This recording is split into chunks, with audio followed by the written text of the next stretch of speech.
कुछ fake doctors भी हो सकते हैं जो कि कायरोप्रैक्ट बोल के और सिर्फ मसाज थेरेपी करने वाले हैं। They can damage your body. The same guy, he called me almost after 3-4 days कि सर मेरा हाथ उठना बंद हो गया है. That spine surgeon told me that whoever did this thing उसने उनका spine fracture कर दिया. I was like कि आंटी इतना swelling कैसे आ गया? Aunty was brave enough to tell me कि वो लड़के ने चालू किया और कल बेंडिंग बहुत कम हो रहा था तो उसने पुश कर दिया एकदम जोर से. In these cases आंटी को वापस नहीं सर्जरी करना पड़ा. फॉरेन कंट्रीज में women are doing intense workout even when they are pregnant. So क्या ये करना चाहिए? In initial months of pregnancy, you should work out. लेकिन मैं भी जो ऑनलाइन हम देखते हैं इंस्टाग्राम और रील्स पे, इसको मतलब बहुत ही गंदा करना लोगों ने स्टार्ट कर दिया है. सो हम कैसे आइडेंटिफाई करेंगे कि ये स्कैम है या फिर ये सही है? आपको ये डिसाइड करना पड़ेगा कि आपको ट्रीटमेंट चाहिए, एंटरटेनमेंट चाहिए. क्या आपको पता है आप जिस तरह से खाते हैं, पीते हैं, आपका डेली का रूटीन फॉलो करते हैं, you might be unknowingly giving invitation to different kind of diseases. आप आपका वर्कआउट फॉलो करते हैं, आपका डाइट भी फॉलो करते हैं, but still you are not getting your results. For this I want to request you today to watch this podcast till the end, because आज हम इसके पीछे का जो मेन रीजन है, ट्रुथ है, उसको डिस्क्लोज करेंगे. For this today we have doctor Sandeep Sharma with us. He is a chiropractor plus a physiotherapist, and he is going to reveal the truth behind all of this. So let's start the podcast.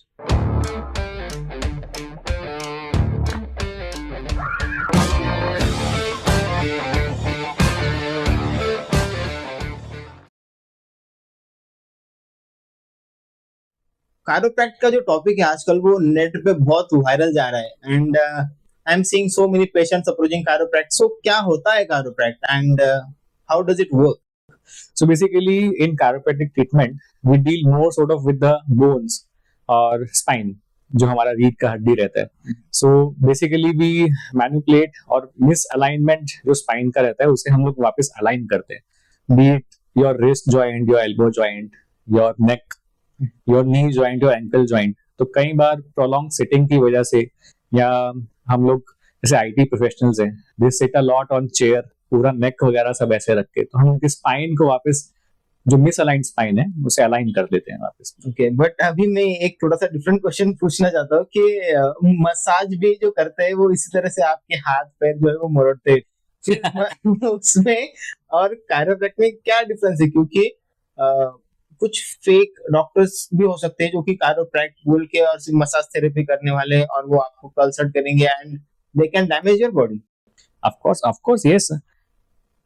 Almost I would say आज से 5-6 months back, there was a patient who called us कि sir मुझे chiropractic treatment चाहिए.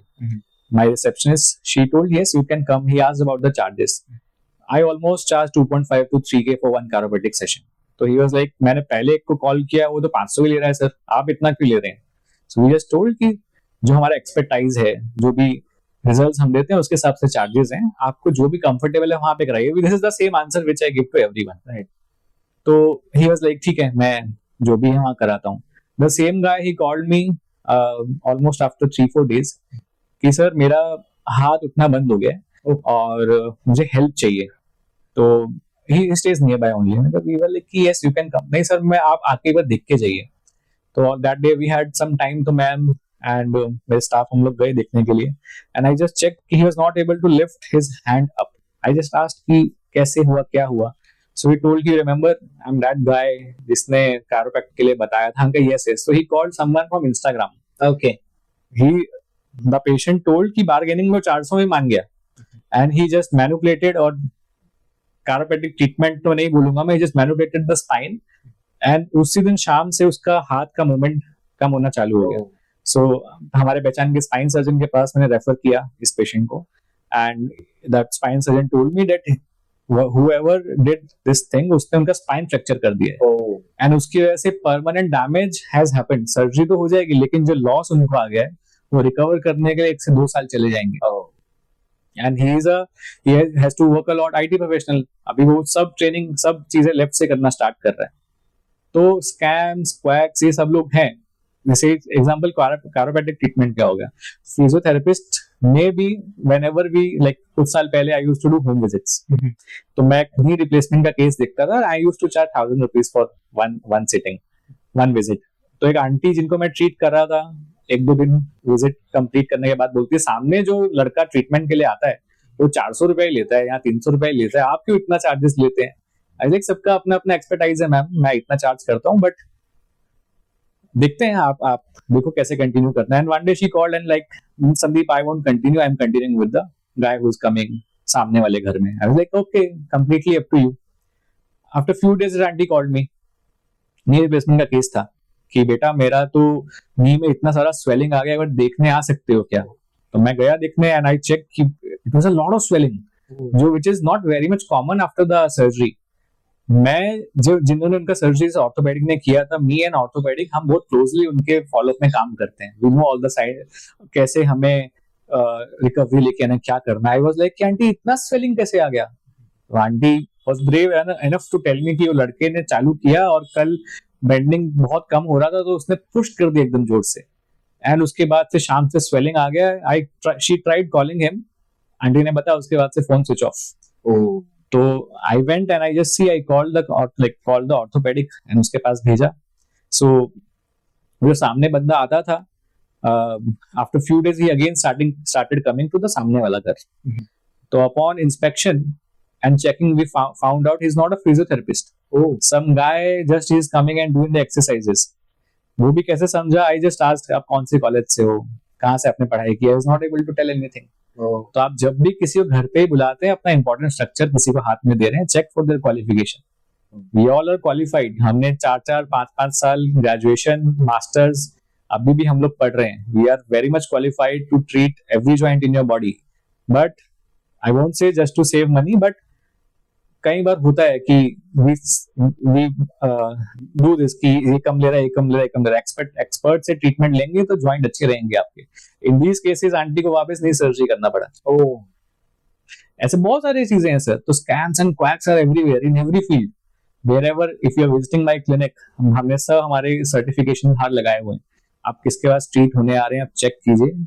आप हमारे कई बार हमारे पास तो पेशेंट रेफरेंस से ही आते हैं, मेरे भाई को आपने ट्रीट किया इसलिए हम आए हैं, बट किसी नए के पास आप जा रहे हैं, चेक फॉर देयर क्वालिफिकेशन, कहाँ से उन्होंने पढ़ाई की है, सर्टिफाइड हैं क्या ये चीज के लिए। मैं आप बहुत अपना इंपॉर्टेंट स्पाइनल स्ट्रक्चर मेरे हाथ में देने वाले हो, we are very much confident, but कई बार क्वैक्स होते हैं जो आपके कंडीशन को और खराब कर सकते हैं। ये तो मतलब बहुत ही रिस्पेक्टफुल, मतलब और बहुत ही मतलब रिस्की प्रोफेशन है, टू बी ऑनेस्ट। लेकिन मैं भी जो ऑनलाइन हम देखते हैं इंस्टाग्राम और रील्स पे, इसको मतलब बहुत ही गंदा करना लोगों ने स्टार्ट कर दिया है, just post vulgar post and vulgar things on Instagram. So हम कैसे आइडेंटिफाई करेंगे कि ये स्कैम है या फिर ये सही है? आपको ये डिसाइड करना पड़ेगा कि आपको ट्रीटमेंट चाहिए, एंटरटेनमेंट चाहिए।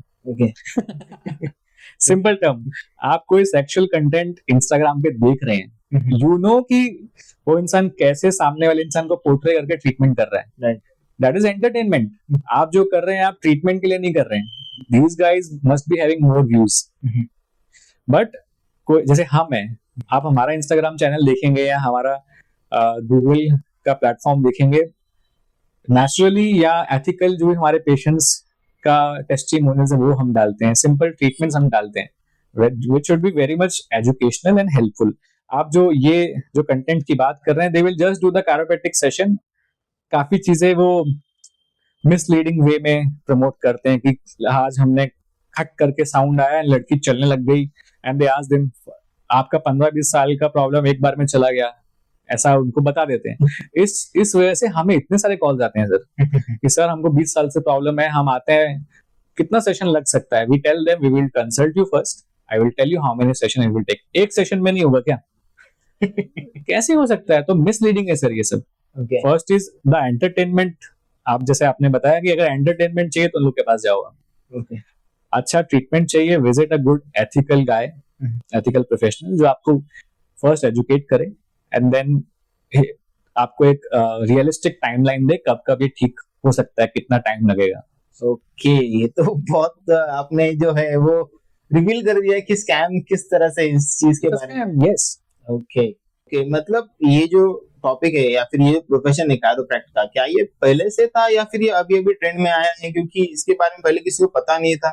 सो इंडिया में ऐसा देखा जाए ये काफी लाइक बिफोर 5-10 years पहले से लोगों को पता चला, बट अब्रॉड में ये 1700-1800 से है दिस कैरोप्रैक्टिक ट्रीटमेंट ऑस्टियोपैथी। काफी क्लाइंट्स जो हमारे पास अब्रॉड से आते हैं, दे से कि हम लास्ट ऑलमोस्ट 40-50 years से वंस अ मंथ कैरोप्रैक्ट्स, फिजियोथेरेपिस्ट, ऑस्टियोपैथ्स को ट्रीटमेंट के लिए जाते हैं उनके पास। बट हमारे यहाँ सिर्फ सोशल मीडिया की तरफ की वजह से धीरे धीरे चीजें बढ़ने लगी हैं अभी। ओके, मतलब ये जो कायरोप्रैक्ट का जो सेशन होता है वो क्यों करना चाहिए बेसिकली, और क्या ये हर एक पर्सन को करना चाहिए? यस, सो अभी के टाइम पे एवरीबॉडी, जैसे आईटी प्रोफेशनल्स हो गए, स्पोर्ट्स हो गया, या कोई नॉर्मल लेमन इंसान भी हो गया, उसको हेल्थ मेंटेन करना चाहिए। आफ्टर कोविड आपने भी देखा रहेगा, कोमोर्बिड जिनको पहले से प्रॉब्लम बहुत ज्यादा है, वो काफी ज्यादा उनको अफेक्ट किया कोविड ने, because they were not healthy.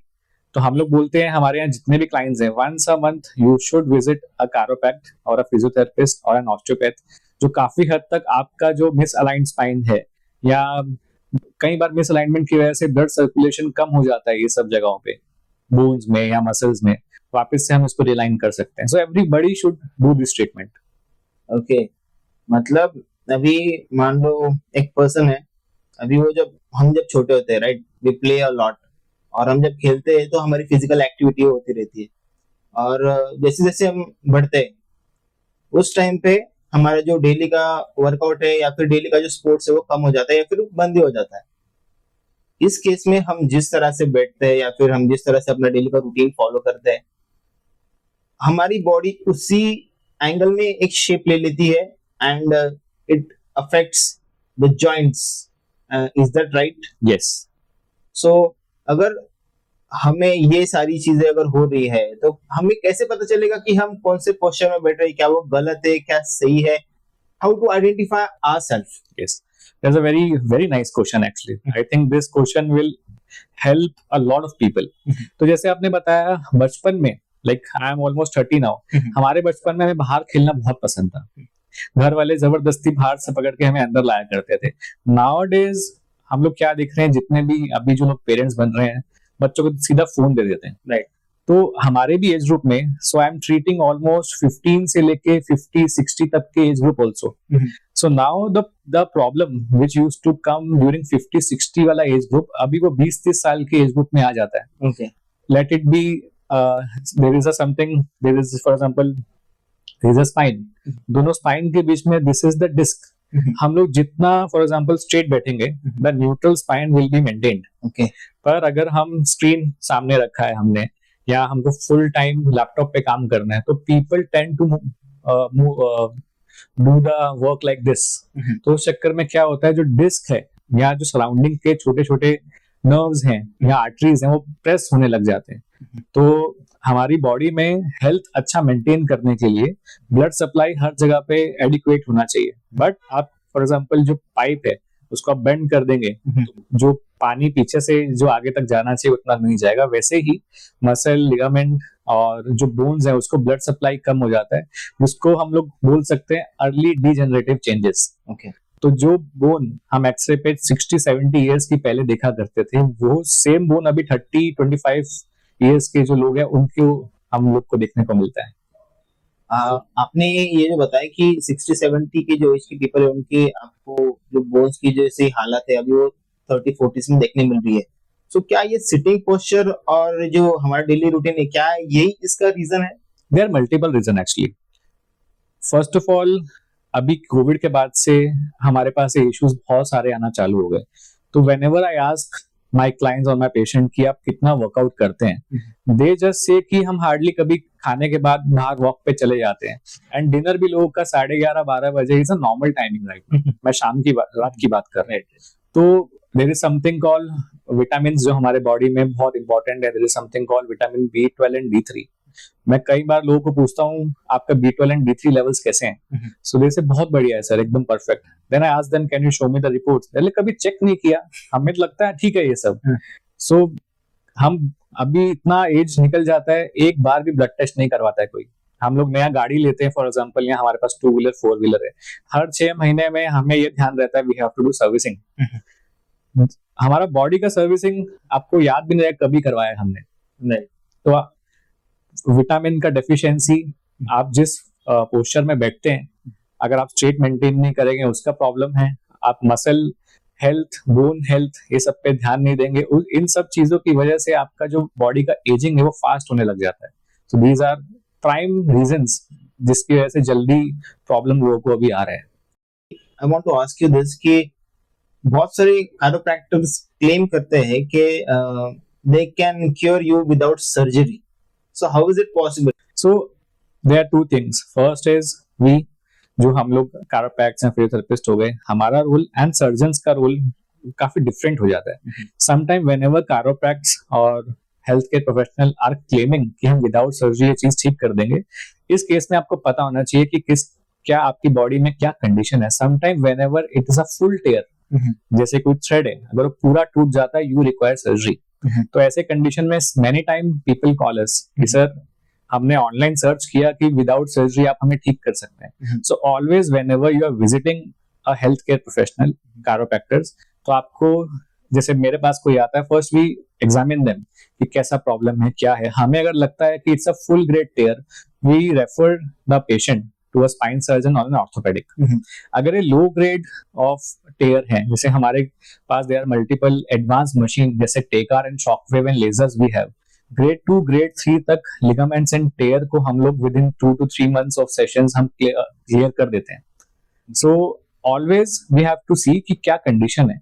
अगर आपका कंडीशन ब्रेकेज नहीं है, कोई पार्ट टूटा नहीं है, then we can definitely work on it. Okay, हम इसको रूट कॉज ट्रीटमेंट बोलते हैं। बट अगर कोई चीज पूरी ब्रेक हो गई है, then definitely you require surgery. So the people who are claiming कि हम एक सेशन में आपको सिर्फ क्रैक करके देंगे एंड मस्त आप ठीक हो जाएंगे, it is just miss educating the जनता। तो ऐसे में आपको आजकल क्या सब रेडिली अवेलेबल है, तो क्या चीज पे आपको भरोसा करना है, क्या नहीं करना है, वो ऑनलाइन देख के आपको लगता है कि ये सही है, but visit a good qualified chiropract. कई बार क्या होता है, हमें पता ही नहीं होता है कि जैसे लोग हमारे पास आते हैं, वी सी कि अरे आपका वन शोल्डर एलिवेटेड है, दूसरा शोल्डर डाउन है, एंड वो बोलते हैं नहीं सर हमें तो नहीं लगता ऐसा। तो कई बार हमें ही देखना चाहिए कि हमारे पास जब भी क्लाइंट्स आ रहे हैं, दे से कि नेक पेन है, वी आस्क देम कितना टाइम से है सर, हाँ सर ऑलमोस्ट 2 साल से प्रॉब्लम है। तो 2 साल या 1 साल या more than 10 years a very big term. लोगों को 1 हफ्ता 2 हफ्ता जब भी पेन होता है, you should visit a health care professional. तो ऐसे में क्या होता है, जब आपको पेन होना स्टार्ट होता है, बॉडी इज टेलिंग यू कि there is some problem with your body. लेकिन हम फर्स्ट ऑफ ऑल क्या करते हैं, ओवर द काउंटर कोई भी मेडिकेशन अवेलेबल रहता है वो खा लेते हैं एंड पेन सबसाइड हो जाता है। उस टाइम तो वो हो जाता है, बट बाद में वापस से all this things come back. Pain को मैनेज करने के लिए बॉडी मल्टीपल टाइम खुद को एडजस्ट करने लग जाती है। हमको नेक में पेन है या शोल्डर में पेन है या लेग में पेन है, तो बॉडी जहां पर ज्यादा पेन है वहां वेट ना देके डिफरेंट साइड में वेट देना स्टार्ट कर देती है। ठीक है, दिस इज, भगवान ने इतना अच्छा बॉडी बनाया है हमारा कि it is called adjustment to the problem और द पेन। बट क्या होता है, अगर हम पेनफुल एरिया को ठीक नहीं करते हैं, तो जो पार्ट पे प्रेशर आना चालू हो गया, it is compensating for the affected leg. तो इसकी वजह से, जैसे हम लोग बायोमैकेनिक्स ट्रीट करते हैं, तो नॉर्मल न्यूट्रल बायोमैकेनिक्स अगर बॉडी का रहेगा या अच्छा बायोमैकेनिक्स बॉडी का रहेगा, तो बॉडी एकदम एफिशिएंटली वर्क करेगी।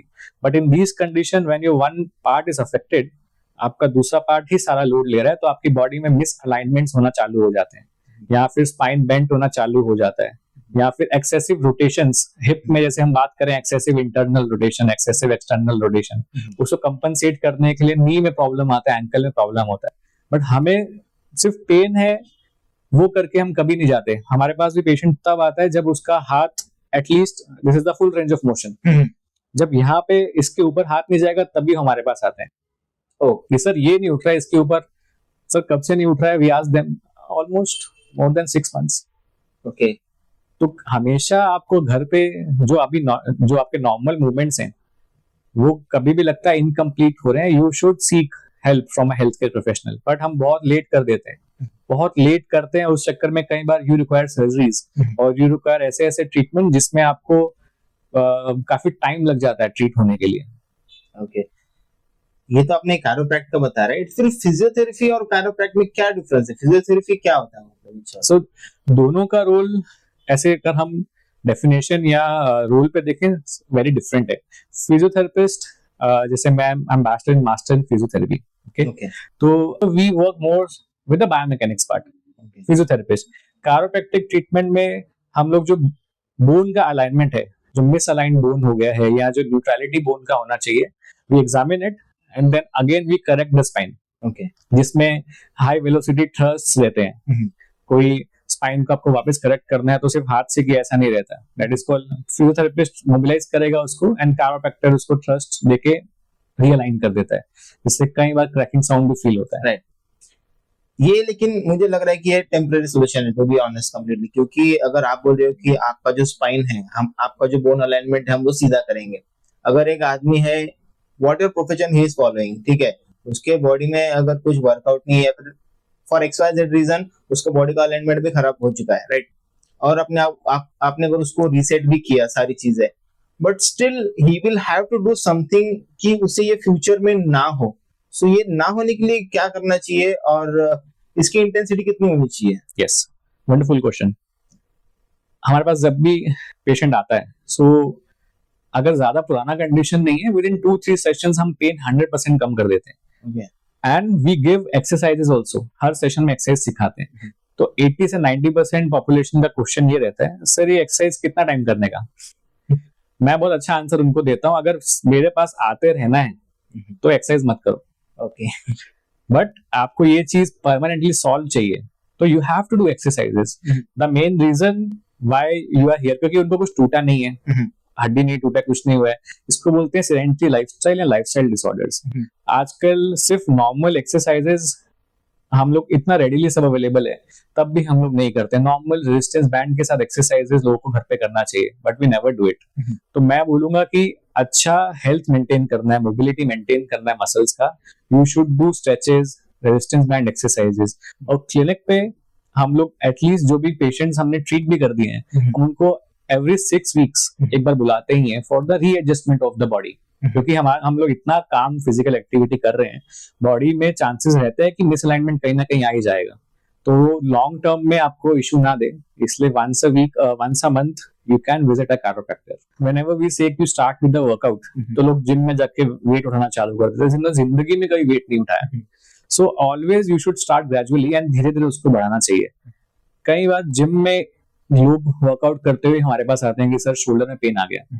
तो आपकी बॉडी के जितना कैपेसिटी है, जितना आपका डेली का एक्सपेक्टेशन है, कोई आदमी जिसका डेली का काम भी लैपटॉप पे काम करना है, वो पूरा 12.5, 20 किलो, 25 किलो का वेट उठाएगा तो डजंट मेक सेंस. आपको बॉडी बहुत अच्छा या आपको फिजिक बिल्ड करना है या बल्कि चीजें चाहिए, then you should push yourself and बहुत सारा वेट आप उठा सकते हैं.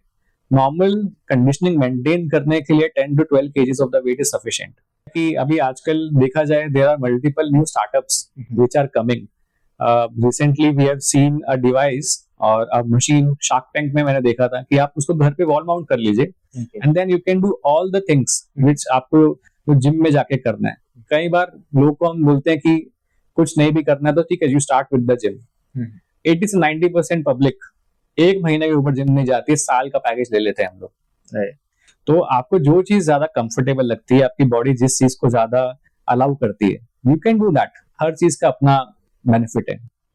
लगता है कि आप जिम या बाकी जगह नहीं जा सकते हैं, there are readily available resistance band. बहुत सारे रेजिस्टेंस बैंड के साथ आप लेग्स के एक्सरसाइजेस, शोल्डर के exercises and number of exercises हर बॉडी पार्ट के लिए आप रेजिस्टेंस बैंड से कर सकते हैं. बट रेजिस्टेंस बैंड रिस्की नहीं होता? क्योंकि बहुत सारे ऐसे वीडियोस देखे जहाँ पे रेजिस्टेंस बैंड स्लिप हो जाता है और इट हर्ट्स. हाँ, तो देखिए, आपको रेजिस्टेंस बैंड एक्सरसाइजेस सीखनी है तो ऑलवेज यू हमारे पास आइए, हम रेजिस्टेंस बैंड एक्सरसाइजेस सिखाएंगे. रेजिस्टेंस बैंड स्लिप वगैरह भी हो तो प्रॉब्लम नहीं है ज्यादा. हैवी वेट कहीं पांव पे गिर गया तो वो ज्यादा प्रॉब्लमेटिक है. प्रॉब्लम नहीं होता. रेजिस्टेंस बैंड तो क्या है sir, it's a elastic band, टूट भी सकता है, प्रॉब्लम नहीं है, बट कभी चोट नहीं लगाता है वो. आई हैव नेवर सीन कि कभी ऐसा किसी को उसकी वजह से प्रॉब्लम हुआ हो. What is the ideal resistance band to select? क्योंकि बहुत डिफरेंट कलर्स के होते हैं और इसमें बहुत कंफ्यूजन है कि कोई कहता है कि मेरा ये फेवरेट कलर ये चाहिए, उसका रीजन बहुत डिफरेंस है. So not to be sexist, but कई बार आई टेल माय पेशेंट्स कि आपका स्ट्रेंथ के हिसाब से we will go for a blue और for example green band. So females are like, sir, do you have pink in this resistance band? So it's not like that. 6 to 7 different types आते हैं resistance band के, green से लेके black तक different different colours हैं, blue है, black है. तो आप ये देखिए कि कंफर्टेबली किस रेजिस्टेंस बैंड के साथ आप एक्सरसाइजेस कर सकते हैं. हम जब भी एक्सरसाइज की बात करते हैं there is something called endurance and power.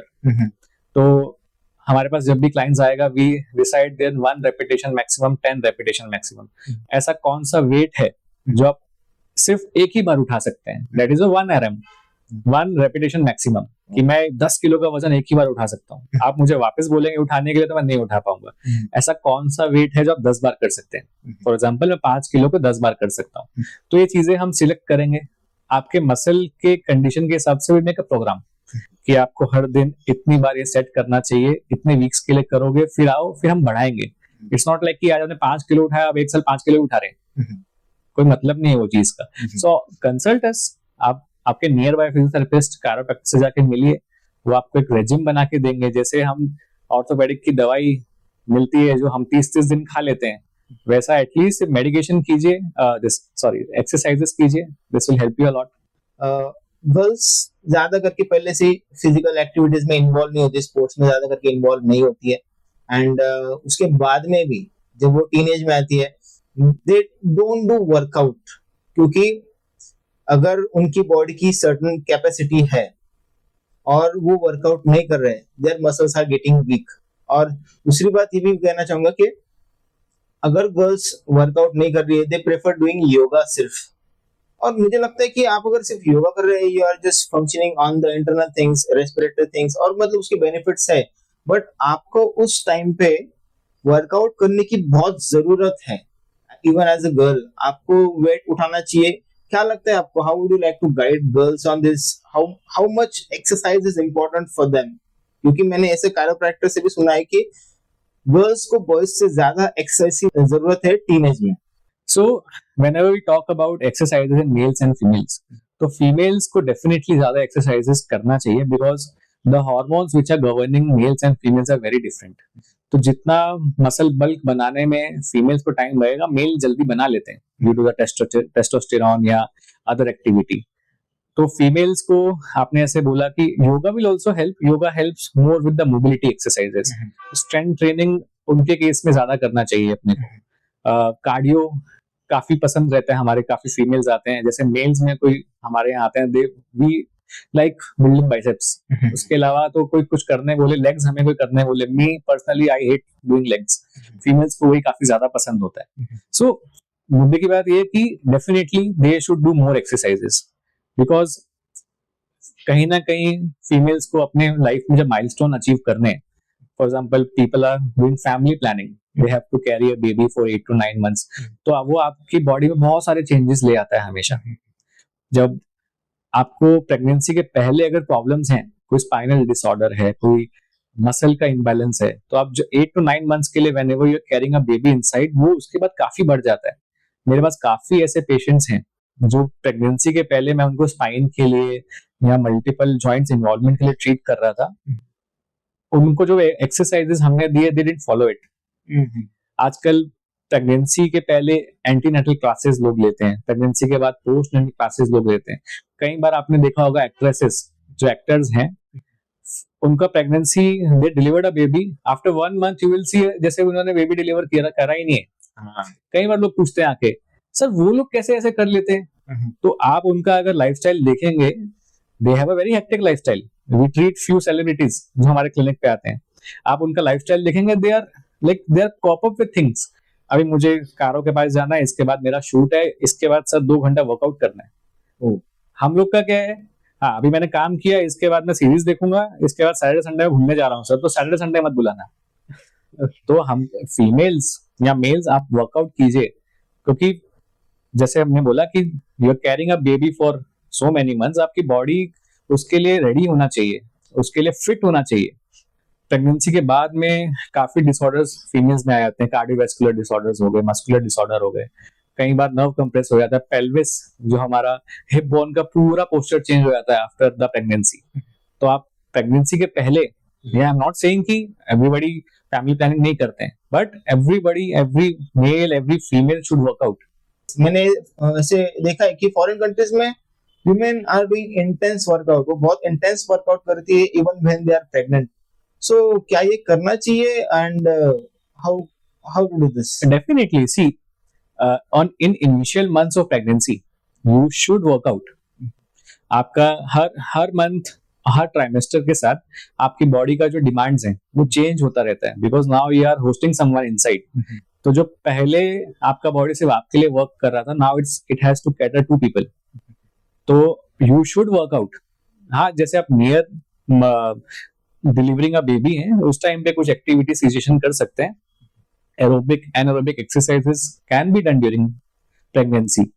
हम लोग कई बार घबरा जाते हैं, नहीं हम ये नहीं करेंगे, वो नहीं करेंगे, बट ऑलमोस्ट जैसे आपने बताया, अभी इंडिया में भी काफी अवेयरनेस ये बारे में आ गया। People, there are I have a lot of people in my contacts जो प्रेग्नेंट फीमेल्स को एंटीनेटल क्लासेस देते हैं, पोस्टनेटल क्लासेस भी देते हैं after delivery. So it should be done. मतलब एक्सरसाइज तो करनी चाहिए, but what I am telling you is के बाहर की जो वुमेन्स है फॉरेन में, दे डू हेवी लिफ्टिंग, वजन उठाते हैं वो, and they are just doing regular exercise as people do with a baby inside. So क्या ये करना चाहिए? That's what I am looking forward. See, when आपका जो for example now you are 5-6 months pregnant, उसके बाद में हेवी लिफ्टिंग अवॉइड करना चाहिए, because there is something called intra abdominal pressure. आप ज्यादा लिफ्टिंग करेंगे उस टाइम पे तो there are chances of miscarriage also. Okay, उसके पहले अगर रिक्वायर्ड है तो आप लिफ्ट कीजिए, बट ज्यादा heavy lifting should be avoided, क्योंकि आपका एब्डोमिनल प्रेशर बढ़ेगा, वो it will tend to whatever is there inside the cavity, वो उसको बाहर पुश कर सकता है। You should avoid it. Abroad में भी इन इनिशियल मंथ्स में भी द लिफ्टिंग जिम वगैरह में कर रहे होंगे, बट आप प्रेगनेंसी के बाद में कीजिए। ड्यूरिंग दैट टाइम थोड़ा तो उनको सेफ रहना चाहिए। ओके, प्रेगनेंसी के बाद में क्या वर्कआउट की इंटेंसिटी बढ़नी चाहिए, मतलब आफ्टर डिलीवरिंग अ बेबी? तो ग्रेजुअली आप लोग एक्सरसाइज बढ़ाइए। Whenever you delivered a baby, हमारा बॉडी एक ट्रॉमा में से बाहर निकला है, तो उसके बाद में नॉर्मल जेंटल स्ट्रेचेस, एक्सरसाइजेस। आपको प्रेगनेंसी के टाइम पे क्या क्या डिसऑर्डर्स आए हैं, there are multiple disorders like musculoskeletal disorder, like some cardiovascular disorder. कई बार लोगों का शियाटिका जैसे कुछ नर्व प्रेस ड्यूरिंग प्रेगनेंसी हो जाता है, तो उसके बाद में 1-2 months के बाद यू कैन विजिट अस। जब आप खुद सेटल हो जाते हैं, घर पे सब सेटल हो जाता है, क्योंकि प्रेगनेंसी में काफी लोग मिलने आते हैं, उस टाइम पे जब सब सेटल हो जाए, after that you should visit us. आपकी बॉडी के मसल्स का क्या ग्रेडिंग है, आपका कंडीशन अभी क्या है, उसके हिसाब से we can definitely make a protocol for them, और धीरे धीरे धीरे हर वीक्स, हर मंथ वो एक्सरसाइज को बढ़ाया जा सकता है। Okay, how should women treat themselves by the age of 30-40, क्योंकि उनकी फिजिकल एक्टिविटी उस टाइम पे भी बहुत होती है, women are going to work और their body is getting into stress. So किस टाइप की एक्सरसाइजेस करनी चाहिए और क्या करना चाहिए? Wonderful question. एक हमारे पास एक फीमेल का एग्जांपल दूंगा। आई एम ट्रीटिंग हर जब वो 23-24 इयर्स के थे। आई एम नॉट सेइंग कि काफी हमको ट्रीट नहीं कर पा रहे, बट शी विजिट्स अस। जब वो सिंगल थे, when she used to stay with her parents, तब से मैं उनको ट्रीट करता हूँ। she got married, उनका लाइफ में सारे चेंजेस हमने देखे। पहले का stress level, and once you get married, I won't say stress, but responsibilities बढ़ जाती है। वर्किंग फीमेल्स nowadays, काफी फीमेल्स वर्क कर रहे हैं, उसके साथ साथ फैमिली को संभालना, and if they have a baby, so मुझे मम्मी को हम लोग बोलते हैं कि मम्मी ने ये किया, हम शायद ना भी कर पाए। Everybody says this. तो उस टाइम पे काम आता है वर्कआउट। हमारे पेरेंट्स, या मैं अपने पेरेंट्स का भी एग्जांपल लूं, जल्दी से वर्कआउट नहीं करती मम्मी लोग, बोलेंगे भी तो मम्मी ये एक्सरसाइज कर लो, हाँ ठीक है। तो वो चीज का वैल्यू हमको ही लाना पड़ेगा हमारे लाइफस्टाइल में।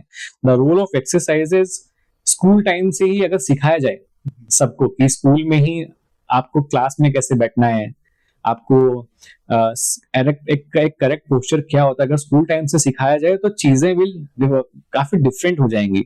हमारे टाइम पे हमें याद है, हम लोग बहुत भारी बैग लेके चला करते थे, और अगर किसी ने कंप्लेंट करी तो जाके बुक्स कम होती थी।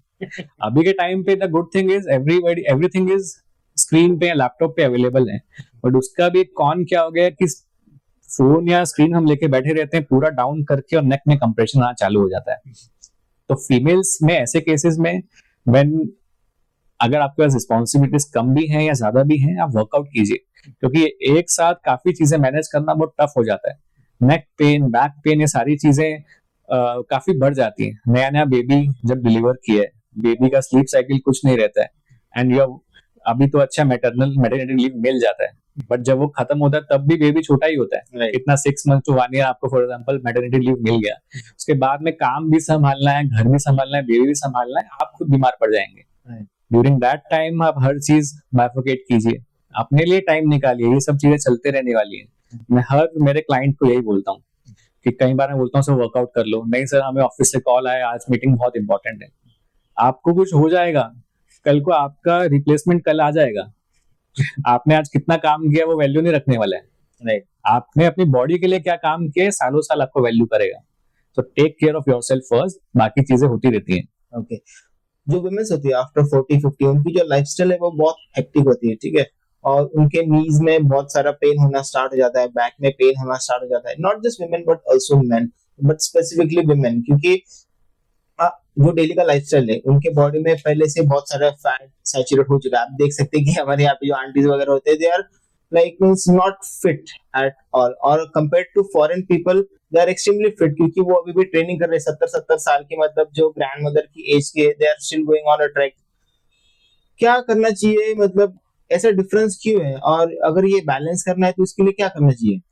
सी इन फीमेल्स, जैसे हम लोग मोर नियर टू मेनोपॉज या मोर 50-55 के बाद जो हमारा एज ग्रुप आता है, we are more near to menopause, periods का रुक जाना। उस दौरान देयर आर फ्यू हार्मोन्स या देयर आर फ्यू सेल्स, जैसे बॉडी में थोड़ा साइंटिफिक जाएंगे हम, ऑस्टियोब्लास्ट एंड ऑस्टियोक्लास्ट नाम के सेल्स होते हैं, जो मेनोपॉज के बाद जो सेल्स कैल्शियम को कम कर देते हैं वो बढ़ जाती है। ऑस्टियोब्लास्ट कम होना चालू हो जाता है, तो ऑलरेडी आपकी बॉडी में जो कैल्शियम जाने वाला है वो कम हो जाता है, और जो अवेलेबल है वो भी कम होना स्टार्ट हो जाता है। तो ऐसे में अगर आप exercises, weight training, mobility exercises नहीं करेंगे, जो बोन का डेंसिटी है, बोन मिनरल डेंसिटी हम जिसको बोलते हैं, वो आपका रिड्यूस डाउन होना चालू हो जाएगा।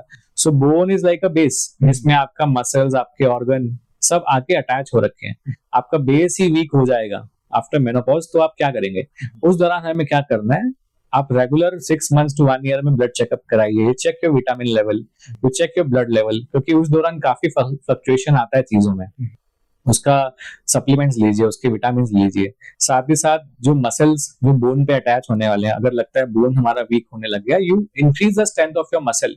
So normal exercises, yoga, pranayama, definitely they help you more with mobility और ब्रीदिंग, जो आपके ऑर्गन्स है उसको हेल्प कर सकता है।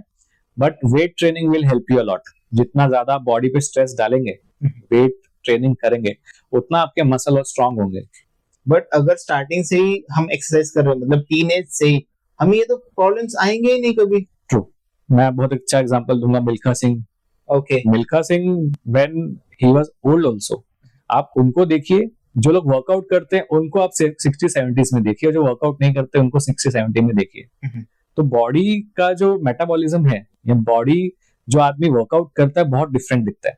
जो वर्कआउट नहीं करते बोलते हैं ना कि अरे यार तुम्हारा एज कितना है, तो कोई 20-30 वाला भी वर्कआउट नहीं करेगा और तब भी 40-50 का दिखता है। एंड आप एक्टर्स वगैरह को देखेंगे, दे का वर्कआउट अ लॉट।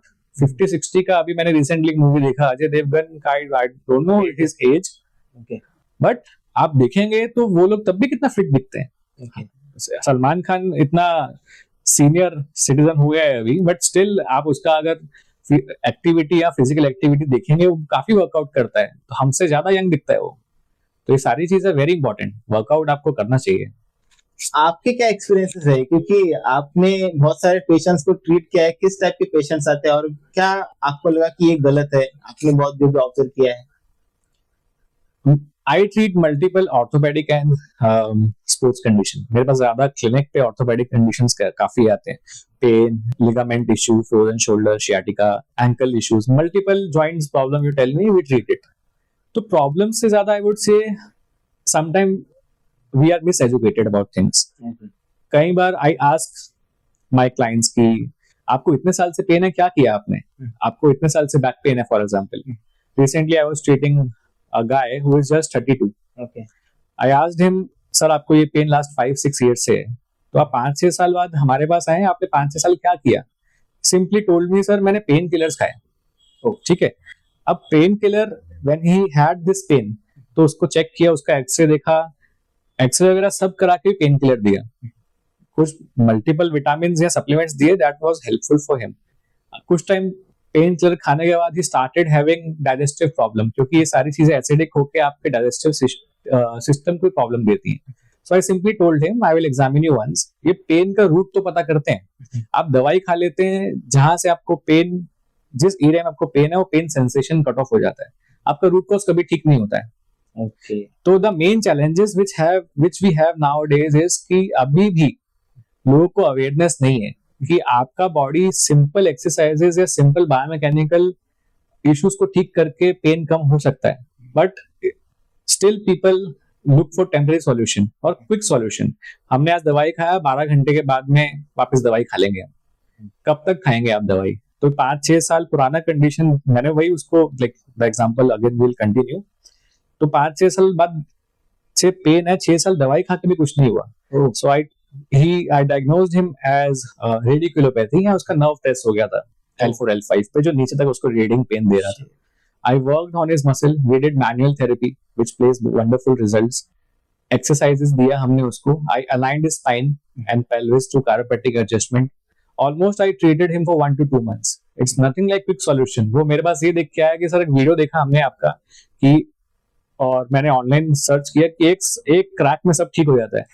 तो ऐसा कुछ नहीं होता है कि आप जो भी वीडियोस ऑनलाइन देखते हैं कि खट किया, हाँ आई एम फीलिंग वंडरफुल, सब दिख रहा है, ऐसा नहीं रहता है। Okay. It's a gradual process. Okay. So after 2 months of the treatment, almost I would say 80 to 90% capacities वापस आ गए, pain management हो गया। Now he's continuing with the exercises and once a month उसको हमारे पास आना है। He was on BP medication. He was on diabetic medication, जो slowly जिसका mg कम होता जा रहा है। तो ये हमारा गोल नहीं था actually. Okay. But body ने इतना अच्छा रिस्पॉन्स दिया, the blood pressure जो उसका था वो reduce down हो गया, शुगर रिड्यूस डाउन होना चालू हो गया, स्ट्रेस लेवल्स अच्छे होना चालू हो गए। तो ये सब चीजें मैं जितना हो सकता है मेरे पेशेंट्स को एजुकेट करता हूँ। मैं आपको एक मतलब बात बताना चाहूंगा, क्योंकि ये मेरा ऑब्जर्वेशन है। मेरा एक फ्रेंड है और उसका पोस्चर जो है वो बहुत डिफरेंट हो चुका है। उसकी जो कमर है वो आगे आ चुकी है and he has got a tummy. उसका जो नेक है वो ऊपर जा चुका है like this and he just sits like this, वैसे ही चलता है। और अभी उसको फिर कुछ प्रॉब्लम आने लग गया एंड ही कंसल्टेड डॉक्टर। उन्होंने बताया कि आपको माइग्रेन है, आपकी नस जो है वो दब चुकी है। अब उसने जब मुझे बताया, I was feeling bit strange, क्योंकि अगर आपकी नस दब चुकी है और वो बहुत स्केयर हो चुका है कि मैं अगर कहीं पे अकेला जाऊंगा तो मुझे चक्कर आ रहे हैं, he is not comfortable at all. So मुझे बस कॉमन सेंस के लगा कि ये अगर बंदा है और इसको अगर कुछ पेन हो रहा है, he should visit a chiropractor, क्योंकि अगर उसकी अगर अलाइनमेंट अगर ठीक हो जाएगी और नस जो दबी है वो खुल जाएगी, उसका माइग्रेन का इश्यू ठीक हो सकता है। Am I right at this point? Please just correct me. Almost, yes. Okay. Many times क्या, बहुत बार हमें जब भी पेन आता है, तो अगर वो पेन 1-2 हफ्ते में नहीं गया, तब भी nobody visits a healthcare professional. जब वो चीज आपके फंक्शंस को कम करना चालू कर देता है, तभी we visit a healthcare professional. First of all, online research की हमारे पास सबसे पहला ऑर्थोपेडिक या नियर बाय जीपी कौन है, आप वहां जाएंगे, there will be sets of test which will be done. अंत में दिया जाता मेडिकेशन ही है, which is a pain killer. हम पेन किलर खा के एकदम बहुत बढ़िया लगता है, बट पेन किलर से आपका पेन तो कम हो जाता है, ना उसका टमी कम होगा ना उसका पोस्चर कम होगा, जो प्रॉब्लम अंदर है वो कभी जाता ही नहीं है। एंड होता क्या है, कुछ साल के मेडिकेशंस के बाद the second step which these people do is suggesting a steroid. Okay. There are studies which have been done कि almost 3 to 4 या 4 to 5 steroid injections लेने के बाद किडनी फेलियर में चला जाता है आपका, which is a very important organ. तो ऐसे में आप लोग को क्या करना चाहिए, visits a physiotherapist, chiropractor। हम लोग आपका जो रूट कॉज है वो बताएंगे आपको। एक बहुत अच्छा एग्जांपल देता हूँ, वर्टिगो। बहुत सारे लोगों को 15-15, 20-20 साल से वर्टिगो है, and they are taking medication and managing it. Always managing a condition and treating the root cause is very different. जो medications है आपके symptoms को कम करती है हमेशा, आपके root cause को कोई वो जड़ से खत्म ही नहीं कर सकता। Okay. आपका प्रॉब्लम नर्व में प्रेशर आ गया वो है, आप पेन किलर खा के पेन को मैनेज कर रहे हैं, पेन तो आपकी बॉडी को बता रहा है यार कुछ गड़बड़ है, ठीक करो उसको, तो हम उसी को बंद कर देते हैं एंड देन वी सी के अरे ये फाइन पेन चला गया। द मेन रूट कॉज कभी हम ट्रीट नहीं करते और कई बार डिस्क इतना प्रेशर में चला जाता है यू रिक्वायर सर्जरी। बहुत सारे पेशेंट्स हमारे पास ऐसे हैं, सोशल मीडिया के थ्रू हो गया या मैंने किसी एक को ट्रीट किया। विमान नगर में almost in every society I have a lot of patients and एक को ट्रीट किया, उसने दूसरे को अवेयर किया आजकल, and it all starts with you. आपको फर्क पड़ा थ्रू कैरोप्रैक्टिक ट्रीटमेंट, तो धीरे धीरे चीजें बढ़ती जाती हैं। So we treat the root cause. Vertigo का इंसान जिसको 15-20 साल मेडिकेशन डॉक्टर्स ने दिया है, there is a simple manoeuvre called Epley manoeuvre. In 3 to 4 Epley manoeuvre vertigo almost 60-70% reduce हो गया विदाउट मेडिकेशन। ये एप्लिस मैन्यूवर क्या होता है? Epley manoeuvre is a technique. Vertigo जितने भी लोगों को है, तो हम लोग क्या करते हैं, it's a problem with crystals of the ear, तो हम रिपोजिशन कर देते हैं उसको वापस। It is some issue with the fluid, अगर मैं नॉर्मल लेमन टर्म में बात करूं, we check it and we again reposition it. तो वर्टिगो का सेंसेशन है, वर्टिगो का प्रॉब्लम ऑलमोस्ट एप्लिस मैन्यूवर बाद कम हो गया without medication and that lady is able to walk freely. There are condition जो आजकल बहुत चल रहा है, फ्रोजन शोल्डर। फ्रोजन शोल्डर के कंडीशन में the first treatment which a doctor will tell you is अरे स्टेरॉइड लगा लो, आपका पेन गायब हो जाएगा। बट फ्रोजन शोल्डर में एज अ फिजियोथेरेपिस्ट हम लोग मोबिलाइजेशन एंड हल्के हल्के बोन रिलीज या मसल रिलीज करने के ट्रीटमेंट्स करते हैं। Almost in 50-20 session frozen shoulder 80-90% better होता है एंड बाकी 10% घर पे एक्सरसाइज करके ठीक किया जा सकता है। तो ये सब चीजें we have treated almost I would say कि मंथ में 5 to 10 cases of frozen shoulder में ट्रीट करता ही हूँ विदाउट मेडिकेशन।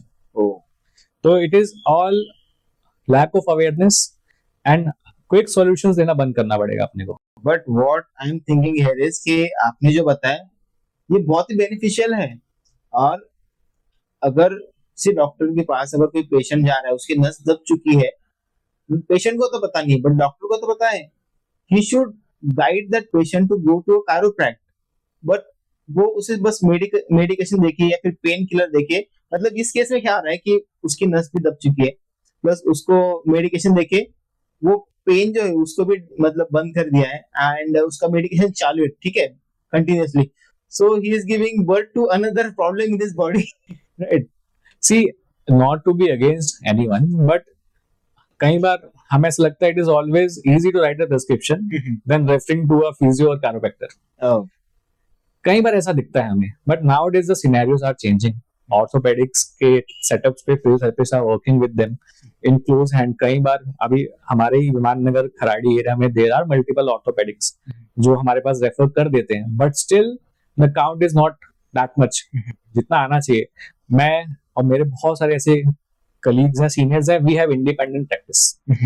बहुत सारे पेशेंट्स ऐसे हैं जो सेल्फ रेफर्ड हमारे पास आते हैं and you can come self referred. आपको लगता है आपको पेन है, आपको डिस्कम्फर्ट है and it is not going 1-2 months आपकी बॉडी में ये है, rather than going for the quick solutions and taking medication, you should visit us. आपका रूट कॉज से ट्रीटमेंट पॉसिबल है जो आपको लाइफ टाइम के लिए हेल्प करेगा। आपको एक मेडिकेशन आज हेल्प कर देगा, बट सेम मेडिकेशन हमारे पास पेशेंट्स आते हैं, सर ये मेडिकेशन 2 साल पहले लेता था, पेन ऐसे गायब होता था, आज ये 2 मेडिकेशन ले चुका हूँ, पेन नहीं जा रहा है। तो बॉडी नहीं हैंडल कर सकती ना इतनी चीजें। तो I will also not request, but I will tell the other orthopedic spine surgeons you should refer us. But अगर कोई रेफर नहीं कर रहा है या फिर ऐसे कौन से सिम्टम्स है, मतलब मैं ये पूछना चाहता हूँ कि डॉक्टर जो है वो आपको मिसगाइड कर सकते हैं, हम खुद किस तरह से आइडेंटिफाई कर सकते हैं कि ये जो बॉडी का पेन है या फिर मुझे ये तकलीफ हो रही है, I should visit chiropractor and not any other doctor. So ये हम क्या खुद डिसाइड कर सकते हैं? Of course कर सकते हैं। Very very wonderful question. It will help a lot of people, I would say. कोई भी टाइप का pen, whether it is related to your joints and muscles, आपको लगभग 1 week के ऊपर, 10 days के ऊपर, 2 weeks के ऊपर है, you can visit us. हाँ, कोई ऐसा पेन जो आपको डाइजेस्टिव स्ट्रक्चर्स के यहाँ आ रहा है या आपके इंपॉर्टेंट स्ट्रक्चर्स हार्ट के यहाँ पे आ रहा है, then you should visit a general physician or specialist for that.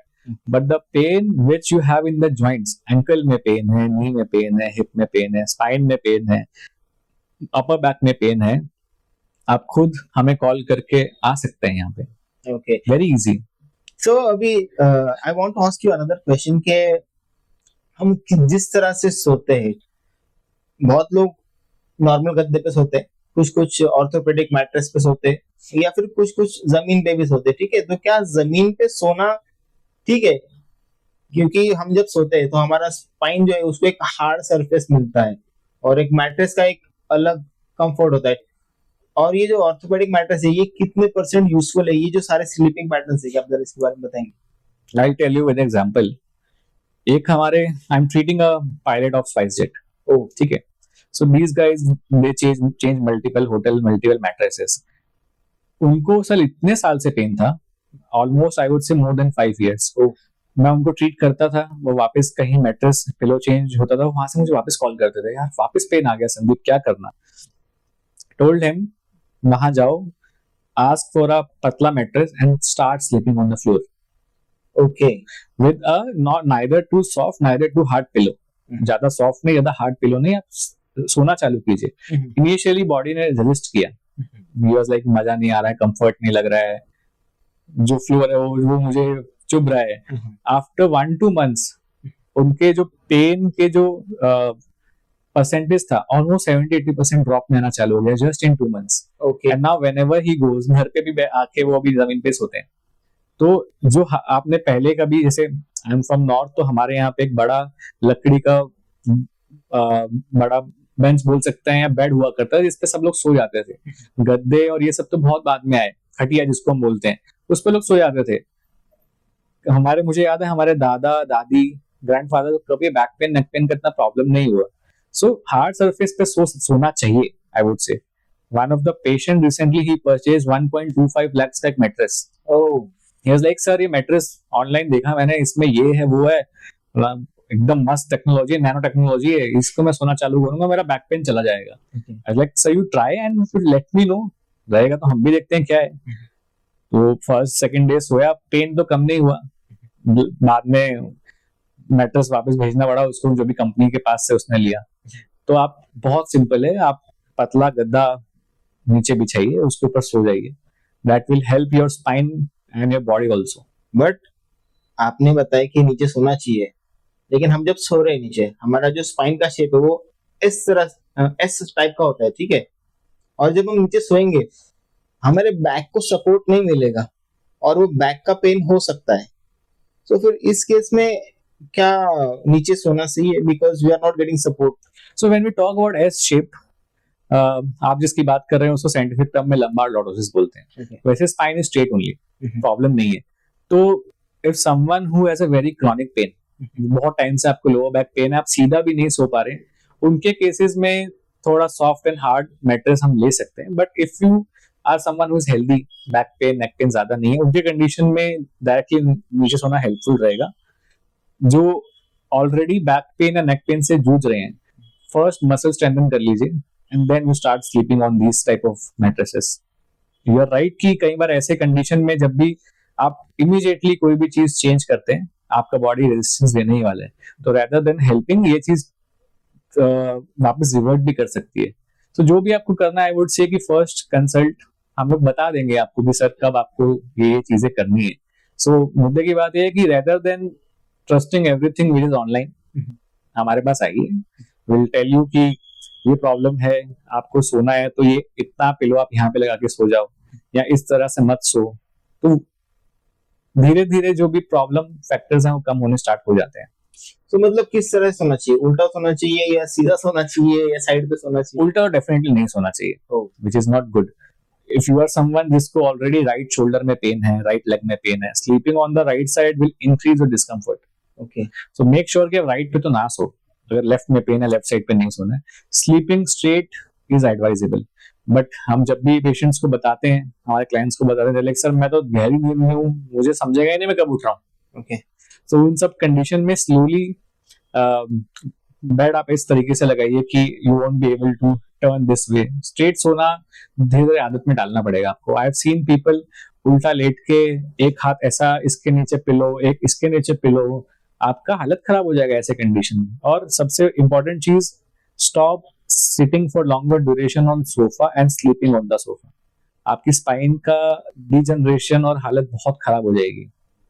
Softer surface should be avoided, hard surface should be promoted. क्या मोबिलिटी आपको फैट बर्निंग या फिर मेटाबॉलिज्म को बूस्ट करने में हेल्प कर सकता है, या फिर इसके पीछे का रीजन क्या हो सकता है? सी, whenever we talk about muscle building and fat burning, दोनों में काफी डिफरेंस हो जाता है। सो कई बार आप बहुत वर्कआउट कर रहे हैं बट मसल या आपका वेट ड्रॉप नहीं हो रहा है, आपका फैट ड्रॉप नहीं हो रहा है। इसका रीजन है डेंसिटी। ओके, फैट और मसल की डेंसिटी बहुत डिफरेंट रहती है। कई बार लगता नहीं है आपको कि आपका स्केल पे वेट कम हो रहा है। आप 100 केजीज थे, अभी आप 100 केजीज है, बट उस दौरान आप ये देखिए कि जो आपका जो फिटिंग जो आपके कपड़ों का था वो बेटर होना ऑलवेज स्टार्ट हो जाता है। बिकॉज ऐसी कंडीशन में muscle has more density as compare to fat, तो वो ज्यादा जल्दी बिल्डअप नहीं होता। फैट आपका फैट डिपोजिशन कम होना चालू हो गया है। ऐसे में देयर आर मेजरमेंट्स, जैसे आपका सर्कमफेरेंशियल मेजरमेंट रहता है, आपके जो टायर्स हैं या जो एब्डोमिनल मसल है उसका मेजरमेंट आप चेक कीजिए। इंडिविजुअल मेजरमेंट चेक करना चाहिए, वो आपका रिड्यूस डाउन होना चालू रहता ही है बॉडी में। सो रिजल्ट्स दिखने में टाइम लगता है ऑलवेज, बट स्टिल ऐसे कंडीशन में आपका जो फैट डिपोजिशन है, हम लोग जब भी जिम में हम जा रहे हैं या कोई भी हम वर्कआउट कर रहे हैं, तो उस दौरान जो एनर्जी रिजर्वायर्स हैं बॉडी के, बॉडी जब तक रिजर्व फैट यूज नहीं करेगी, फैट डिपोजिशन या फैट का जो यूसेज है बॉडी में रहने ही वाला है। तो मोर अमाउंट ऑफ कार्डियो करना चाहिए ऐसे कंडीशन में, स्ट्रेंथ ट्रेनिंग करना चाहिए ऐसे कंडीशन में। ओके, बट अगर कोई एक ओबीस पर्सन है, उनका बॉडी फैट बहुत ज्यादा है और उन्होंने कभी वर्कआउट किया ही नहीं है, उनको वो उनका जो है, अगर उनको फिट रहना है, उनको उनकी बॉडी का साइज कम करना है, सो उनकी जर्नी किस तरह से होनी चाहिए? क्या उनको सबसे पहले मोबिलिटी करनी चाहिए? मैं ये क्वेश्चन इसलिए पूछ रहा हूँ क्योंकि उनका अगर डेली रूटीन बहुत हेक्टिक है, उनके कहीं पे गलती से कुछ नर्व्स जो है वो दब चुके हो सकते हैं, और अगर उन्होंने उसी सिचुएशन में अगर वर्कआउट स्टार्ट किया, उसी जगह पे उनको ज्यादा स्ट्रेन आ सकता है फिर, और जब स्ट्रेन आएगा तो इंजरी और बढ़ेगी, इंजरी बढ़ेगी तो फिर और ज्यादा करके डिफरेंट टाइप ऑफ इश्यू हो सकते हैं फिर आगे चल के। क्या फिर उनको पहले जर्नी स्टार्ट करने के पहले एक मोबिलिटी सेशन या फिर कायरोप्रैक्टर विजिट करना चाहिए? Definitely. See, whenever you have become very obese, उस दौरान there are a lot of changes जो आपकी बॉडी में आते हैं। कार्डियोवैस्कुलर इश्यूज, आपके हार्ट को बहुत रेजिस्टेंस मिलता है ब्लड आपके डिफरेंट डिफरेंट पार्ट में पहुंचाने के लिए। आपके जो दूर के पार्ट है, एंकल हो गया, आपके दूर के जैसे रिस्ट या फिंगर्स हो गए, यहाँ तक ब्लड पहुंचाने के लिए बहुत प्रेशर लगाना पड़ता है हमारे हार्ट को। ऐसे कंडीशन में whenever you are starting with a workout, इस कंडीशन में जब भी आप जिम जाएंगे या ट्रेनर लगाएंगे, आपको फर्स्ट जैसे इतना पुश करना चालू कर देता है। यू मस्ट भी, आप न्यूज वगैरह पे या सोशल मीडिया पे देखते हैं कार्डियक अरेस्ट आ रहा है लोगों को आजकल जिम में। तो आप जब भी ऐसे सब चीजें चालू करें, फर्स्ट ऑफ ऑल आप आपकी बॉडी के जो मेजरमेंट्स हैं, बॉडी के जो वाइटल पैरामीटर्स है, उनको चेक करना बहुत जरूरी है। फर्स्ट ऑफ ऑल वो, फॉर एग्जाम्पल आपका मैक्सिमम हार्ट रेट कितना है, हमारा जो पल्स है या हार्ट रेट है।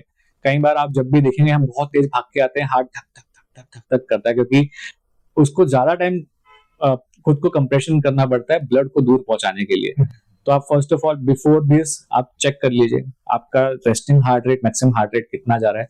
उसके बीच में हमको एक्टिविटी करनी पड़ेगी। आपका 10 बार बाइसेप्स लोड करने के बाद मैक्सिमम हार्ट रेट पहुंच जाता है, 10 नहीं करेंगे, आप उसको 8 या 9 पे ही रखेंगे। Secondly, before starting you check all the circumference, weight कितना है, बीएमआर कितना है, आजकल जिम में सारी मशीन्स अवेलेबल है। विसरल फैट कितना है, बॉडी फैट कितना है, आपका हाइट कितना है, बीएमआई कितना है, ये सारी चीजें हमारी बिफोर वर्कआउट प्लान हो जानी चाहिए। Then later on slowly start with the cardio. आप आजकल बहुत अच्छे अच्छे वॉचेस आ गए हैं, एप्पल वॉच है, गार्मिन के वॉचेस हैं, जो आपको आपका हार्ट रेट कितना जा रहा है वो दिखाता है properly. Slowly start with the cardio, then slowly slowly आप वेट उठाना स्टार्ट कर सकते हैं, that is called strength training. Then उसके ही साथ साथ मोबिलिटी भी करनी चाहिए अपने को, but go very slow, because कोई लीन पर्सन जब भी वर्कआउट करता है उसके लिए वर्कआउट करना और बहुत सारा बॉडी जब वेट उठा रहा है आपका 100-120 किलो के वेट उठा के आपको वर्कआउट करना है, Right. That will be very tough for you. तो आप घुस लो, क्योंकि ऑलरेडी जब कोई इंसान इतना ओबीस जल्दी से पैदा नहीं होता है, बॉडी ने ओबिसिटी धीरे धीरे धीरे आपने इसको इनवाइट किया है। तो whenever you're planning for weight reduction, that will take a lot of time, lot of months. So always be consistent and gradual with the process. तो घुस लो आप, mobility, weight training, strength training and cardio पे ध्यान दीजिए। And the important thing is whenever we are very obese, हमारी body का calorie का डिमांड बढ़ जाता है। जो इंसान, for example me I eat 2 chapatis, मुझे भूख शांत हो जाती है, वो सामने वाले को डायरेक्टली 10 चपाती से 2 पे लाएंगे, उसकी हालत खराब हो जाएगी। Right. So visit a nutritionist, dietitian. उसके साथ साथ आपकी बॉडी ऑलरेडी बहुत लोड में है, सो आप कैरोप्रैक्टर को विजिट कीजिए।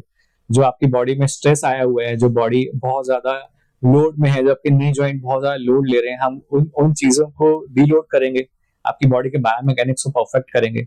इन these sort of people should visit more, क्योंकि आप वर्कआउट्स करेंगे वापस बॉडी बहुत मिसअलाइनमेंट में जाएगा आपका। सो दे शुड विजिट। उनके केस में visiting a lot of people will increase, dietitian, nutritionist, physiotherapist, chiropractor, their heart specialist। उनका अगर हैवी पॉपुलेशन के साथ बीपी एंड शुगर फ्री में आता है, तो डायबिटीजोलॉजिस्ट को दिखाइए आप। ये सब चीजें उनको बहुत करनी पड़ेंगी। सर मैंने एक डिफरेंट टाइप ऑफ डिसीज है या क्या है मुझे पता नहीं, बट मैंने देखा था, मेरे एक फ्रेंड है, उसके जो पैर के जो नसें वो बहुत फूल चुकी है, मतलब वो दुबला पतला सा बंदा है, बट उसकी नसें बहुत बाहर आ चुकी है। And when I search it, it is something called as varicose veins. मतलब ये क्या बहुत डेंजर है, क्योंकि वो दिखने में इतना ऐसा डेंजरस लगता है, और ऐसा लगता है कि उसकी नसें भी फटने में आ गई हैं। सो क्या होता है ये? Nowadays काफी फीमेल्स और some amount of males also they are suffering from this thing, और ये काफी जल्दी नहीं समझता है, क्योंकि it is at the back of your knee।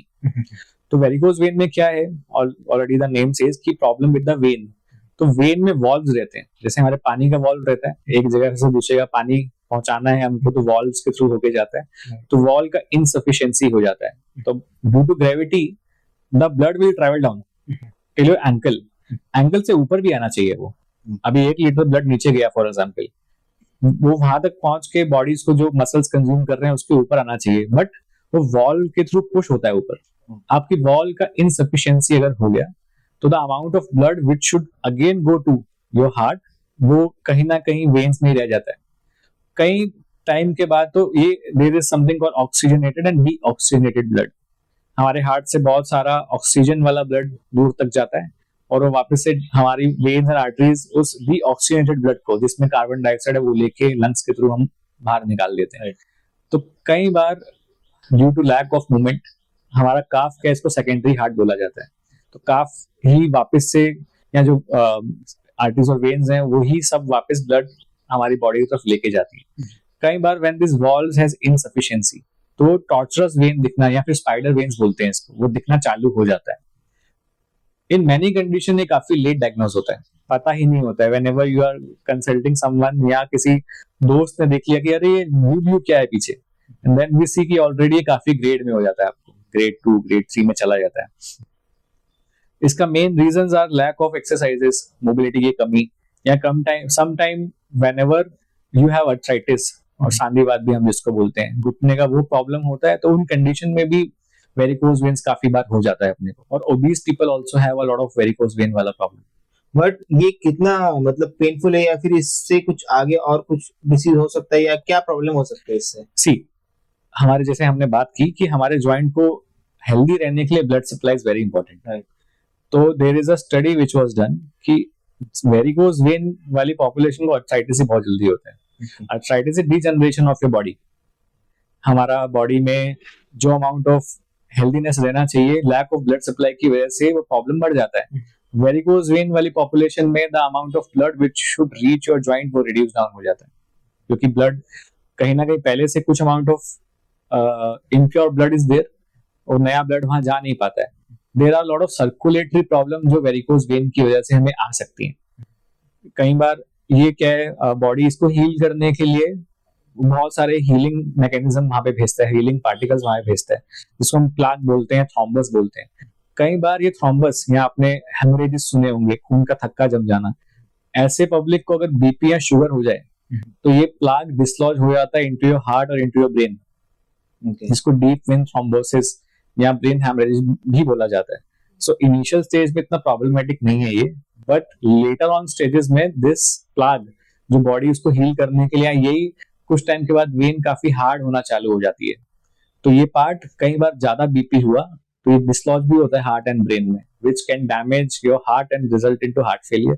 And वो ब्रेन में जाएगा तो it can result into ischaemia, necrosis और पैरालिसिस आल्सो. ओ, आपने बताया कि पैरालिसिस भी हो सकता है, तो पैरालिसिस कितना डेंजरस होता है और क्या ये ट्रीट किया जा सकता है, क्योंकि आपकी एक बॉडी का पार्ट पूरी तरह से नम हो जाता है, ठीक है, और ऐसे बहुत सारे केसेस भी हुए हैं कि कुछ कुछ लोग पैरालाइज्ड भी है बट स्टिल उनका मोटिवेशन और डेडिकेशन बहुत अच्छा था और उन्होंने खुद को रिकवर भी कर लिया. सो क्या कायरोप्रैक्ट पैरालिसिस को पूरी तरह से रिकवर कर सकता है? Wonderful question sir. तो ये पैरालिसिस जो कंडीशन है, कई बार वेन एवर द ब्रेन, हमारे ब्रेन को कई बार कम ऑक्सीजन सिर्फ 1-2 सेकंड के लिए भी मिलेगा, तो जो पार्ट मूवमेंट को अफेक्ट कर रहा है, या हमारे ब्रेन में बहुत सारे सेंटर्स रहते हैं जो स्पीच के लिए इंपॉर्टेंट है, मूवमेंट के लिए इंपॉर्टेंट है, सिर्फ 1-2 सेकंड के लिए वो पार्ट को ऑक्सीजन नहीं मिलेगा तो हमारे पार्ट को पैरासिस प्लेजिया, जिसको हेमीप्लेजिया वगैरह भी बोलते हैं, अगर आपका राइट साइड का ब्रेन में ये प्रॉब्लम हुआ है, कुछ टाइम के लिए ब्लड वहां नहीं गया, तो आपका लेफ्ट साइड का बॉडी पैरालिसिस में चला जाता है. आप ये दो पार्ट रहते हैं ऐसे. अगर लेफ्ट साइड में आपको प्रॉब्लम हुआ है तो राइट साइड में प्रॉब्लम हो जाएगा आपको. तो रही बात ट्रीटमेंट की, तो वेनेवर आपको ऐसा आपके फैमिली मेंबर्स को या आपको ऐसा फील होता है कि जिसको भी हेमीप्लेजिया या पैरालिसिस होगा, वो इतने सेंस में नहीं रहेगा समझने के लिए, तो role of family members is very important कि आप तुरंत उनको nearby health care professional hospitals में लेके जाएं. वहां पे जाके सीटी स्कैन या एमआरआई किया जाएगा, एंड जितना जल्दी आप उसका फिजियोथेरेपी चालू कर सकते हैं उतना जल्दी it will be helpful. This condition chiropractic treatment से ज्यादा physiotherapy will be more helpful. जितना जल्दी फिजियोथेरेपी आप चालू करेंगे न्यूरो फिजियोथेरेपिस्ट से कंसल्ट करके, उतना देयर आर चांसेस के फंक्शन जल्दी आएंगे. इन पैरालिसिस कंडीशन वी से कि हाथ का जो कंट्रोल है, हाथ का जो फंक्शन है बहुत लेट आता है as compare to the other muscle. There are very high chances कि लेग बहुत जल्दी रिकवर कर जाता है. Within 2-3 months I have seen aquatherapy, पानी के अंदर जो ट्रीटमेंट किया जाता है, that plays a major role in paralysis वाला condition. But the main challenge which we have nowadays is कि जब सबसे पहले जो पैरालिसिस होता है तो हम ये देखते हैं कि इसको इंस्टेंटली सॉल्व करने के लिए, I will tell you an example. कुछ महीने पहले एक पैरालिटिक कंडीशन हमने देखा था कि एंड ऑलमोस्ट 2 साल से उन अंकल को पैरालिसिस है. तो ये आज कि 2 साल से कर क्या रहे थे. ही सेड कि किसी ने बोला कि जो पिजन रहता है, कबूतर रहता है, उसका अंडा बॉयल करके निगल लो. किसी ने बोला कबूतर का गरम ब्लड है वो पी लो, उससे जल्दी ठीक हो जाता है सब. सो ये सारी चीजें कहाँ से कौन से लोग बताते हैं वो समझ नहीं आता है. एक नेपानी करके कोई प्लेस है इधर इन महाराष्ट्र ओनली, तो वहां पे पैरालिसिस पेशेंट को लेके चले जाते हैं. सबसे पहला किसी भी यहाँ पे इन महाराष्ट्र ये प्रॉब्लम किसी को होता है, people directly go to these places and वहां पे ग्लूकोज का पानी या few machines which physiotherapists use वो किया जाता है. There are hardly 5-10% recovery in the patient. Researchers says कि जिनको पैरालिसिस हुआ है, जितना जल्दी उनका फिजियोथेरेपी स्टार्ट हुआ है, उनका रिकवरी बहुत फास्ट हुआ है. क्योंकि हमको फॉर एग्जांपल मसल में टाइटनेस आया, हमने लैक ऑफ मोबिलिटी की वजह से टाइटनेस आया. In this condition the problem is called spasticity, जो काफी आप स्ट्रेच करके नहीं जाता है. There are PNF patterns which should be used by a professional. तो अगर आप जितना जल्दी स्पीच थेरेपी, इन लोग का स्पीच का बहुत प्रॉब्लम हो जाता है, स्पीच थेरेपी जितना जल्दी चालू करेंगे, ऑक्यूपेशनल थेरेपी जितना जल्दी चालू करेंगे, फिजियोथेरेपी जितना जल्दी चालू करेंगे, there are a lot of chances कि जो प्रॉब्लम आपको आगे जाके आने वाला है due to lack of these therapies, वो हम लोग सबसाइड कर सकते हैं. Sir thank you so much for your time. आप क्या लास्ट मैसेज देना चाहेंगे ऑडियंस को कि ये जो इश्यूज है वो उनको एंड तक लाइफ में कभी आए ही ना? Wonderful question sir, and thanks a lot. इतने इंटरेस्टिंग क्वेश्चंस पूछने के लिए। दिस ऑल क्वेश्चन का जब भी हम आंसर देते हैं क्लिनिक पे, तो मैं डेफिनेटली पेशेंट्स को बताता ही हूँ। एक इंसान जाके घर पे बता देगा, फ्रेंड्स को बताएगा। दिस प्लेटफॉर्म जो हम लोग अभी जिस प्लेटफॉर्म पे आप शेयर करेंगे, it will connect a lot of people to all this things and it will solve a lot of doubts और ऑफ नॉर्मल जनता। सो आंसरिंग योर क्वेश्चन कि ये चीज आए ही नहीं कभी, इसको हम लोग कैसे आंसर कर सकते हैं। नाउ डेज आई सी छोटे छोटे बच्चे हार्डली 6-7 ईयर्स 8-9 ईयर्स के हाथ में सीधा फोन दे देते हैं, and you will see they use the phone like this full time. छोटा बच्चा है, उसको शांत कराना है, कोई कार्टून दिखा दो उनको, या फोन हाथ में दे दो, या टीवी दिखा दो उसको। सिर्फ मेंटल स्टिमुलेशन दे रहे हैं, फिजिकल स्टिमुलेशन कुछ नहीं दे रहे हैं। स्टार्टिंग से ही बच्चों को, जैसे हमारे टाइम पे डायरेक्टली बाहर भेज दिया जाता था, send them to ground, send them कोई फिजिकल एक्टिविटी, कोई स्पोर्ट्स में उनको आप डालिए, क्योंकि इनिशियल एजेस में ही अगर उनके स्पाइन में प्रॉब्लम या बॉडी में प्रॉब्लम आना चालू हो जाएगा, it will be very hard for them to lead a very healthy life. तो छोटे बच्चों से ही स्टार्ट करना पड़ेगा हमें। ऑलरेडी जो बड़े हो गए हैं उनको तो डेफिनेटली कुछ ट्रीटमेंट प्रोटोकॉल से we can adjust their spine and few exercises can be done. But अगर यंग एज से ही आप हेल्थ, करेक्ट पोस्चर क्या होता है, स्कूल में टीचर्स को या एक करिकुलम में आप ऐड कर सकते हैं फिजिकल हेल्थ। सो हमारे टाइम पे भी ऐसा होता है, अभी भी ऐसा होता है। फिजिकल हेल्थ का जो क्लास है वो मैथ्स वाले टीचर ले लेते हैं आके। तो प्रमोशन कहाँ हो रहा है हेल्थ का? हो ही नहीं रहा है ना। बच्चा अभी ड्यू टू आईपीएल और फ्यू स्पोर्ट्स एक्टिविटी, क्रिकेट बहुत हाइप हो गया है, but every sports is very important, और एक ना एक स्पोर्ट्स हर इंसान को खेलना ही चाहिए। एंड अभी किसमें हम PS5 में बहुत एक्सपर्ट हैं, हम फोन में पबजी खेलने बहुत एक्सपर्ट हैं, बट यही अगर 1 किलोमीटर का रनिंग करने के लिए किसी ने बोल दिया वी कांट डू इट, तो छोटे बच्चों से स्टार्ट कीजिए, खुद भी एक्सरसाइज कीजिए, अपने ओल्ड एज वाले पॉपुलेशन के जो घर पे ओल्ड एज वाले लोग हैं उनका भी हेल्प कीजिए। इट आई विल से कि it all starts from with in. जब तक हम खुद का ध्यान नहीं रखेंगे, हमारे सराउंडिंग्स का ध्यान तो उसके बाद में रखा जा सकता है। आप ही हेल्दी नहीं है तो 4 लोग का ध्यान नहीं रख पाएंगे आप। Thank you so much.